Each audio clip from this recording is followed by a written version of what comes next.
My twin sister whispered those words to me when we were 17, standing in our childhood bedroom with identical faces but opposite futures. You were born to disappear. I believed her. For almost 2 decades, I lived like a shadow, present but unseen, useful but unvalued, alive but barely existing. My name is Avery Sullivan. I'm a twin. Or more accurately, I'm the other twin. The one who was born 4 minutes late and spent the next 36 years trying to catch up. But what I'm about to tell you, it's how I stopped chasing, how I stopped disappearing, and how a courtroom in Cleveland, Ohio became the place where I finally became visible. If you've ever felt invisible in your own family, if you've ever been compared to someone and found lacking, if you've ever wondered why being enough for yourself wasn't enough for them, leave a like right now, comment where you're watching from, and subscribe, because this story, you need to hear how it ends. It all started the day our mother died. I was 12 years old, and that's when I learned that grief doesn't divide equally between twins. Cleveland, Ohio, December 2000. I remember the funeral like it was yesterday, not because of the ceremony, but because of what happened after. Our mother, Eleanor, died of an aneurysm. One moment she was laughing at dinner, the next moment she was gone. No warning, no goodbye, just absence. Mara and I were 12 years old, identical in every way except the 4 minutes that separated our births. 4 minutes that somehow became a lifetime. After the funeral, people kept coming to the house. Neighbors, friends, distant relatives we'd never met. And every single one of them did the same thing. They'd look at Mara and say, "Oh, honey, you look just like your mother. She'd be so proud." Then they'd look at me and say, "Nothing." Or worse, "You must be the other one." The other one. That became my name in 1,000 small ways. Our father, Patrick Sullivan, was a good man drowning in grief and exhaustion. He worked double shifts as an industrial technician, took night classes in business administration, did everything he could to keep us fed and housed and safe. But he was silent with affection. He measured his words carefully, gave them out like rations. Mara learned to fill that silence with brightness. She talked louder, laughed bigger, took up space. She joined the drama club, the debate team, became president of student council. She learned that the louder you shine, the less people notice the cracks. I learned to fill the silence with work. I cleaned the house without being asked. I made dinner when Dad worked late. I helped with homework, paid bills, fixed things that broke. I learned that being useful meant being needed, and being needed was the closest thing to being loved. But here's the thing about being useful. You become invisible. I remember our 13th birthday. Dad came home with a cake, tired but trying. He'd saved up for presents. For Mara, a camera, because she'd mentioned once that she wanted to take photos. For me, a calculator, because I was good with numbers. A camera captures beauty. A calculator counts what's already there. She got to create. I got to measure. "You don't mind, right?" Dad asked me later, his eyes red from exhaustion. "You're more practical. You understand." I said I understood. I always said I understood. The pattern continued through middle school, through high school. Mara got the lead in the school play. I worked concessions to help pay for her costume. Mara went to prom in a dress Dad saved 3 months to buy. I wore something from Goodwill and told everyone I preferred vintage. "You're so low maintenance," people would say, like it was a compliment. Like needing less meant wanting less. Like being easy meant being happy. I wasn't happy. I was disappearing. And Mara saw it. She knew it. And one night, when we were 17, she said it out loud. We were in our shared bedroom. Identical beds, identical nightstands, identical lamps. But her side of the room was covered in photos, trophies, programs from her performances. My side was neat, clean, empty. She was getting ready for a party. I was studying for the SATs, because scholarships don't give themselves to the other one. "You know what I realized today?" she said, applying lipstick in the mirror. Mirror, our face. "You were born to disappear, and I was born to be remembered." She said it so casually, like it was just a fact, like gravity, like weather. I looked up from my textbook. What? It's just how it is, she continued, smiling at her own reflection. Some people are made to shine. Some people are made to support. You're good at supporting, Avery. It's your thing. She left for the party. I sat there with my SAT book, staring at a math problem I couldn't solve. If two people start from the same place at the same time, but one moves faster, how long until the other one disappears completely? I didn't have the answer then, but I was about to spend the next 18 years finding out. College was supposed to be our fresh start. Two identical girls, two different paths. Mara went to Ohio State University on Dad's dime. Full tuition, meal plan, apartment near campus, a car for weekends. Dad had started investing in construction and real estate development, and his businesses were finally taking off. After years of struggle, he could afford to give his daughter everything. His daughter, singular. I went to Cuyahoga Community College at night and worked full-time at a diner called Rosie's Kitchen. I served coffee and eggs to truckers from 6 a.m. to 2 p.m., then sat in fluorescent-lit classrooms from 6 p.m. to 10 p.m., studying accounting and business management with people twice my age who were also trying to build something from nothing.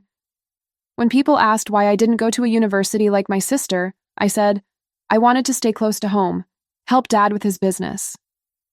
That was partially true. The whole truth was, I was never offered the choice. Dad called Mara his investment in the future. He called me his reliable helper. One was a portfolio, the other was a tool. I told myself it didn't hurt. I told myself I understood. I told myself that some people are made for spotlights, and some people are made for support systems, and there's dignity in being the foundation even if no one sees it. But then Mara started taking things that were mine. It started small. She'd borrow my clothes without asking. My favorite jacket would show up in her Instagram photos tagged at some party I wasn't invited to. My books would go missing. My ideas for Dad's business would come out of her mouth at family dinners, repackaged as her own insights. Mara suggested we expand to commercial properties, Dad would say proudly. I had suggested it 2 weeks earlier. He'd nodded absently and changed the subject. But when Mara said it, suddenly it was brilliant. Then she started taking my friends. The few people I'd managed to connect with, she'd charm effortlessly, and suddenly I was watching my own social circle orbit around her instead. They didn't even realize they were doing it. She was just magnetic, and I was just there. You don't mind, right? She'd ask, the same way Dad used to ask. You're not really a people person anyway. I minded. I was a people person. I just didn't have the energy left over after working and studying and being useful to also be interesting. The worst part came when I was 23. I'd been seeing someone, Marcus, a guy from my business ethics class. Quiet, thoughtful, the kind of person who actually listened when you talked. We'd been dating for 4 months. Nothing serious, but something real. Something mine. Mara came home for Thanksgiving break. I introduced them. 3 weeks later, Marcus stopped returning my calls. 2 months after that, I saw them together on her Facebook, kissing at some New Year's party. The caption read, "Started the year right." When I confronted her, she looked genuinely confused. What? I didn't know you guys were serious. You never mentioned him. I had mentioned him. 6 times. She just hadn't been listening. Besides, she added, applying that same casual lipstick from years before. You know how it is. People just gravitate toward me. I can't help that. I could have screamed. I could have cried. I could have finally told her exactly how much I'd swallowed over the years. Instead, I said, it's fine. We weren't that serious. Because what was the alternative? Admit that I was hurt? Admit that something I cared about mattered? Admit that I wasn't actually okay being the supporting character in my own life? That would require being seen as more than useful, and I didn't know how to do that. Friends started asking me, gently, if I noticed how Mara treated me. My roommate from community college, Shanice, said it plainly. Girl, your family treats you like hired help, and you let them. I defended them. You don't understand. It's complicated. We're twins. It's different. But late at night, lying in my studio apartment that I could barely afford, I'd think about that phrase, "you were born to disappear." And I'd wonder if she was right. If maybe some people really are just made to fade into the background while others shine. If maybe the universe decided in those 4 minutes between our births that she would be the one people remembered. I graduated with my associate degree at 25, magna cum laude. Dad came to the ceremony but left early for a business meeting. Mara didn't come at all. She was in Europe for a semester abroad program. I sat in the audience afterward, watching families take photos, and I wondered, if I disappeared right now, how long would it take for anyone to notice? I didn't know the answer, but I was about to find out. Everything changed when Dad got sick. I was 35 years old. I'd built a small life, a tiny office where I did tax prep and bookkeeping for local businesses, a one-bedroom apartment in a decent neighborhood, a used car that ran most of the time. It wasn't much, but it was mine.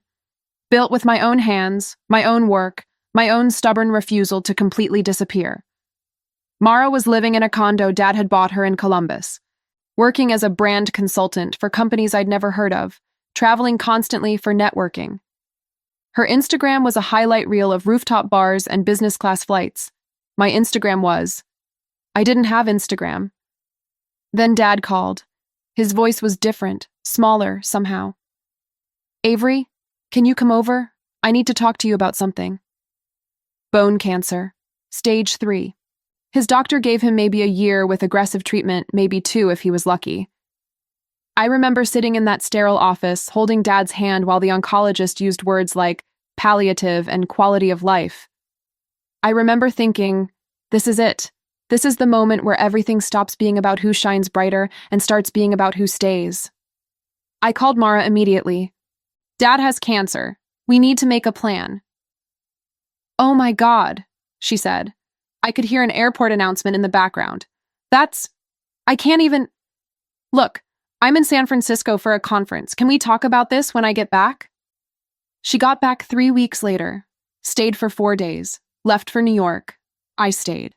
I rearranged my entire life around Dad's treatment schedule. I drove him to chemotherapy every Tuesday and Thursday. I learned to change bandages, manage medications, cook meals soft enough for his damaged throat. I slept on his couch most nights because he was afraid to be alone in the dark. Mara sent flowers, called once a week, posted throwback photos of them together with captions like, "Thinking of my warrior dad today." People loved it. "Your sister is so devoted," the nurses would say. I was there in the room holding the vomit bucket, but sure, Mara was devoted. Dad's business partner, Thomas, started asking me questions about the company finances. Dad had built his construction and real estate empire into something worth millions, and someone needed to understand how it worked. Mara couldn't be bothered with boring business stuff. So I learned it. At night, after Dad fell asleep, I'd read through contracts, ledgers, investment portfolios. I taught myself commercial real estate law. I started seeing patterns, inefficiencies, opportunities. I sent Dad a memo with suggestions for restructuring. He read it, slowly, then looked at me. "When did you learn all this?" "I've always known it, Dad. You just never asked." Something shifted in his eyes. Regret, maybe, or recognition. 6 months into treatment, on a Tuesday morning after a brutal chemo session, Dad was lying in his bed, weak but conscious. I was reading to him, The Old Man and the Sea, his favorite. He interrupted me mid-sentence. "You stayed," he said. 2 words, that's all. But they hit like a confession. "Of course I stayed," I whispered. "I know." His hand found mine. "I always knew you would. I took it for granted. I'm sorry." I couldn't speak. 35 years of being the reliable one, the useful one, the one who understood, and this was the first time anyone had acknowledged what it cost me. "Don't leave everything to Mara," I said quietly, surprising myself. "Please." He squeezed my hand. "I won't." 3 months later, Dad rallied. His numbers improved. We dared to hope. Then he crashed. Infection, then organ failure, then the machines, then the impossible decision. Mara made it in time to say goodbye. She sobbed beautifully at the funeral, accepted condolences with grace, gave a eulogy that made everyone cry. I stood there, dry-eyed, numb, wondering if I'd used up all my tears during the 3 a.m. panic attacks when Dad couldn't breathe. After the funeral, Mara's lawyer, she'd hired a lawyer, approached me. My client would like to discuss the estate settlement. Given that she was the named beneficiary in most of your father's previous documents, we expect this to be straightforward. Something inside me, something that had been bending for 35 years, finally snapped. No, I said. The lawyer blinked. I'm sorry? No, it won't be straightforward. Dad revised his will 3 years ago. I have a copy. We're going to court. Mara's face went white. Avery, what are you talking about? Don't be ridiculous. Just be reasonable. Reasonable. That word again. The word that always meant. Be smaller, want less, disappear quietly. I looked at my identical twin sister. Same face, same DNA, completely different lives.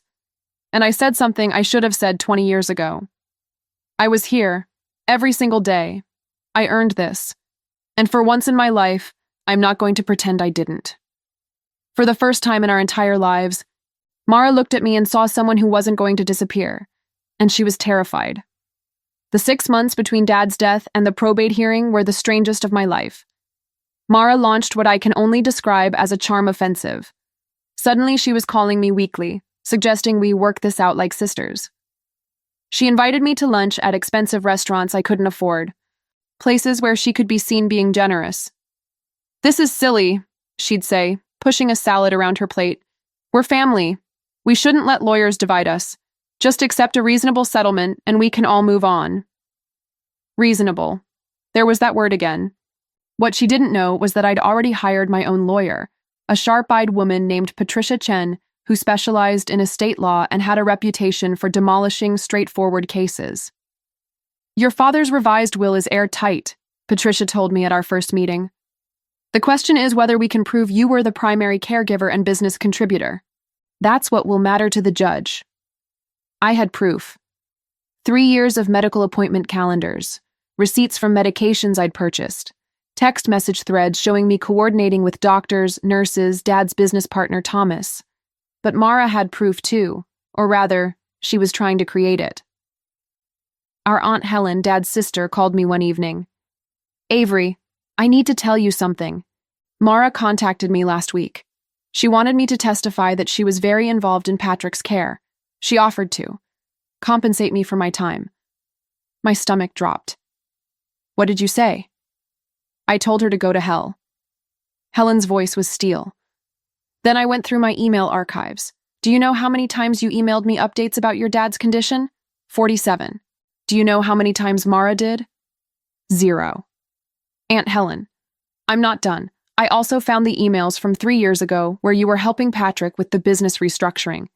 You wrote those memos, didn't you? The ones about expanding into commercial properties? I had. Late nights at Dad's kitchen table, teaching myself commercial real estate law from library books and online courses, putting together proposals he could barely stay awake long enough to read. I thought he forgot about that, I whispered. He didn't forget. And I have the email trail to prove it. Every insight, every suggestion, every hour you put into keeping his empire running while he was sick. It's all documented. For the first time since Dad died, I cried. While Mara was busy trying to rewrite history, I was busy building a future. I opened a small financial consulting office in the same neighborhood where I'd worked at Rosie's Kitchen all those years ago. 1 room, a used desk, a sign that read, Sullivan and Real Financial Services. My first client was the owner of Rosie's. She needed help with her quarterly taxes. About time you started charging for all that free advice you've been giving, she said, hugging me. Word spread. Small business owners started coming to me, immigrants, single mothers, people who'd been told they were too risky for traditional banks. I helped them understand their finances, build budgets, apply for loans. I taught them that numbers aren't scary when someone explains them with patience. Every client was proof that I existed, that I had value beyond being useful to my father, beyond being compared to my sister. Mara, meanwhile, was unraveling. She'd posted less on social media, unusual for her. When she did post, the captions were different, more defensive. Family is everything, even when it's complicated. Some people will never understand loyalty. Her lawyer contacted Patricia 3 times trying to negotiate a settlement. Each time, the offer got better. First, it was 30% for me, then 40, then 45. She's scared, Patricia said. The revised will must be more severe than she thought. I didn't tell Patricia what I suspected. That Dad had done more than just divide his assets. He'd left conditions, requirements. The kind that would force Mara to actually work for something instead of just receiving it. The night before the probate hearing, I couldn't sleep. I stood in front of my bathroom mirror, the same face that had stared back at me for 36 years, and I barely recognized it. I looked. Solid. Present. Real. I'd cut my hair differently than Mara's for the first time in our lives. Shorter. Angled. Professional. I'd bought a suit from a real store, not a thrift shop. I'd practiced my testimony with Patricia until I could recite the facts without crying. I thought about that 17-year-old girl studying for SATs while her sister got ready for a party. The one who believed she was born to disappear. And I realized something. I hadn't disappeared. I'd been here the entire time. They just hadn't been looking. But tomorrow, in a courtroom in Cleveland, Ohio, they were going to have to see me. All of me. For the first time ever. The Cuyahoga County Probate Court smelled like old wood and decades of other people's grief. High ceilings, wooden benches worn smooth by waiting families, windows that let in cold February light but no warmth. Mara arrived in black, expensive, tailored, perfect. She looked like someone in mourning. I arrived in navy blue, professional, prepared, present. I looked like someone ready to fight. We didn't speak to each other. We sat on opposite sides of the courtroom like strangers. Judge Catherine Morrison presided, a woman in her 60s with silver hair and eyes that had probably seen every family drama imaginable. She reviewed the documents with methodical care while lawyers murmured and court reporters typed. This court acknowledges 2 versions of Patrick Sullivan's last will and testament, Judge Morrison began. One dated April 2015, naming Mara Sullivan as primary beneficiary. One dated September 2020, substantially revised. The latter has been verified as authentic, properly witnessed, and legally sound. Mara's lawyer leaned forward. My heart hammered. The court will now read the relevant portions of the 2020 testament. Judge Morrison's voice was steady, almost gentle, as she destroyed my sister's assumptions. I, Patrick Sullivan, being of sound mind and body, do hereby revise my estate distribution as follows. 60% of all assets, properties, investments, and business holdings shall pass to my daughter Avery Sullivan, in recognition of her dedication to my personal care and her substantial contributions to Sullivan Development Properties. The air left the room. I felt Patricia's hand on my arm, steadying me. Across the aisle, Mara had gone completely white. Judge Morrison continued, the remaining 40% shall pass to my daughter, Mara Sullivan, conditional upon completion of a financial literacy and business management program approved by the estate executor, with annual progress reports required for distribution of funds. Conditional, not denied, not excluded, but not automatic, not a crown handed over just for existing. Mara stood up. That can't be. There must be a mistake. Ms. Sullivan, Judge Morrison said calmly, please sit down. He wouldn't. I'm his daughter. You are both his daughters, the judge said, and something in her tone made Mara sink back into her chair. And he made his decision based on who was present, not who was pretty, who contributed, not who claimed credit. This will stand. The rest of the hearing was technical. Executor appointments, asset valuations, timelines. I barely heard it. I was too busy trying to breathe through the validation I'd waited 36 years to receive. Dad had seen me. He'd valued me. He'd chosen me. Not because I was better, but because I was there. After the ruling, Mara cornered me in the courthouse hallway. Her makeup was ruined. Her voice was shaking. You did this. You manipulated him when he was sick. You turned him against me. I looked at her. This woman who shared my face but not my life, and I felt nothing. No anger, no victory, no vindication, just exhaustion. I was there, Mara, that's all. I was there when he needed someone and you weren't. Because you made me the villain. You always know. My voice was quiet but firm. You made yourself the villain by never showing up, by taking credit for my work, by treating my presence like a given and your presence like a gift, by telling me I was born to disappear and then being surprised when I proved you wrong. She stared at me. For the first time in our lives, she had no comeback. I didn't want to destroy you, I said. I just needed to stop destroying myself trying to make you see me. I walked away, and it felt like flying. 6 months passed. 6 months of paperwork, asset transfers, business decisions. 6 months of building Sullivan and Real into something real, something meaningful.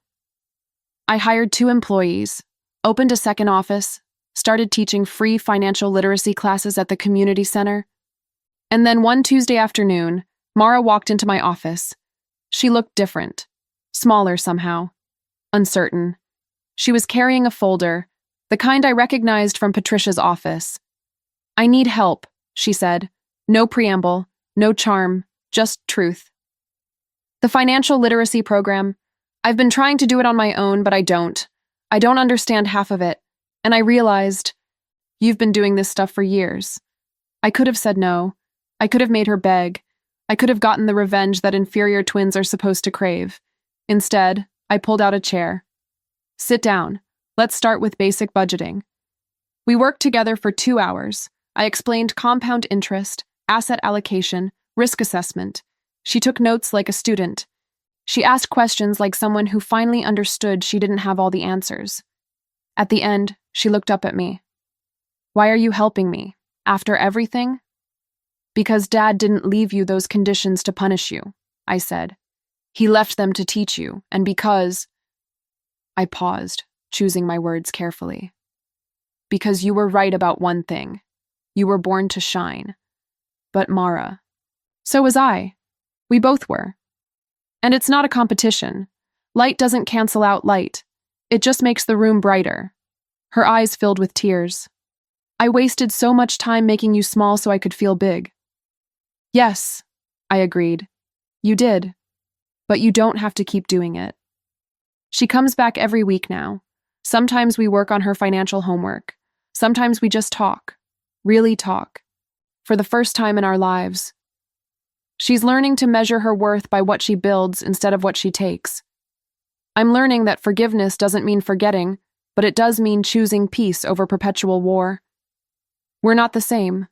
We'll never be the same. But we're both finally visible. Last week, someone asked me if I regret the years I spent being invisible, if I'm angry about the time I lost. I'm not. Because those years taught me something Mara is only now learning. Your value doesn't come from being chosen by others. It comes from choosing yourself. I chose to be present. I chose to be useful. I chose to build instead of perform. And when it mattered most, when the world finally looked our way, those choices spoke louder than any spotlight ever could. I was born 4 minutes after my sister. 4 minutes that became a lifetime of being second, being shadow, being support. But I wasn't born to disappear. I was born to become. And every day, I'm still becoming more myself, not in spite of being a twin, but because of everything that being the other twin taught me about resilience, about patience, about the quiet power of simply staying. Mara was born to shine. I was born to burn steady. This story, while dramatized, is inspired by the real experiences of countless individuals who have lived in the shadow of a sibling, constantly compared and chronically overlooked. Being genetically identical yet emotionally discarded teaches you something profound. Your worth was never determined by who saw you, but by who you chose to become when no one was looking. These aren't just stories. They are lessons in self-worth, resilience, and the courage to choose yourself when no one else does. Before you go, I want to ask you, have you ever been constantly compared to a sibling or someone close and found yourself always coming up short? What was the moment you decided to stop measuring your worth by someone else's light? And for those who felt invisible in their own families, when did you finally choose to see yourself, even if no one else would? If this story resonated with you, if you felt the pain, the struggle, and ultimately the liberation, write the word "become" in the comments so I know you stayed until the end. And tell me, what city are you watching from? I'd love to know where this message is reaching. If you found value in this story, hit that like button. Subscribe to the channel if you haven't already, and turn on notifications so you never miss a story that might change how you see yourself. Share this with someone who needs to hear it, someone who's still fighting to be seen. And don't forget to click on the next video in the cards above, because every story here carries a message worth hearing. Thank you for being here. Thank you for listening. And remember, you were never born to disappear. You were born to become. And that becoming, it never stops. And in the end, it's the steady flames that light the way home.